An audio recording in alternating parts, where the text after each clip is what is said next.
Indian premier লিগের দল পাঞ্জাব কিংসের নাম পাল্টে অস্ট্রেলিয়ান কিংস রাখার দাবি জানিয়েছে অস্ট্রেলিয়ান মিডিয়া। না, এই দাবি নিয়ে কোনো আন্দোলনে নামছে না তারা, নিছকই হাস্যরসাত্মক কায়দায় এই দাবি তোলা হয়েছে।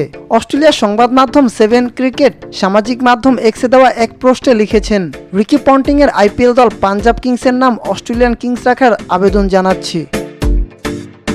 কিন্তু কেন হঠাৎ পাঞ্জাব কিংসের নাম পাল্টানোর এই আবদার? আসন্ন আইপিএলে পাঞ্জাবের কোচিং করাবেন অস্ট্রেলিয়ার বিশ্বকাপ জয়ী অধিনায়ক পন্টিং। গত 2 দিন সৌদি আরবের জেদ্দায় অনুষ্ঠিত হয়েছে আইপিএল এর মেগা নিলাম, আর সেখানে 8 বিদেশি স্লটের মধ্যে 5 জন অস্ট্রেলিয়ান ক্রিকেটারকে বেছে নিয়েছে পাঞ্জাব কোচ। আর পাঞ্জাব দলের অস্ট্রেলিয়ানদের এমন ভিড়ের কারণেই 7 ক্রিকেটের ওই রসিকতা।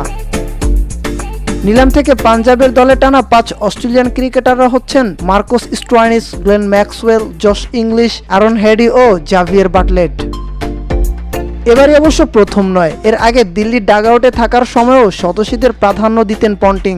দিল্লিতে কাটানো তার 7 মৌসুমে দলটির হয়ে খেলতে দেখা গিয়েছে David Warner, Mitchell Marsh, Daniel Sams, Jake Fraser McGurk, Alex Carey, Marcus Stoinis ও গ্লেন ম্যাক্সওয়েলদের।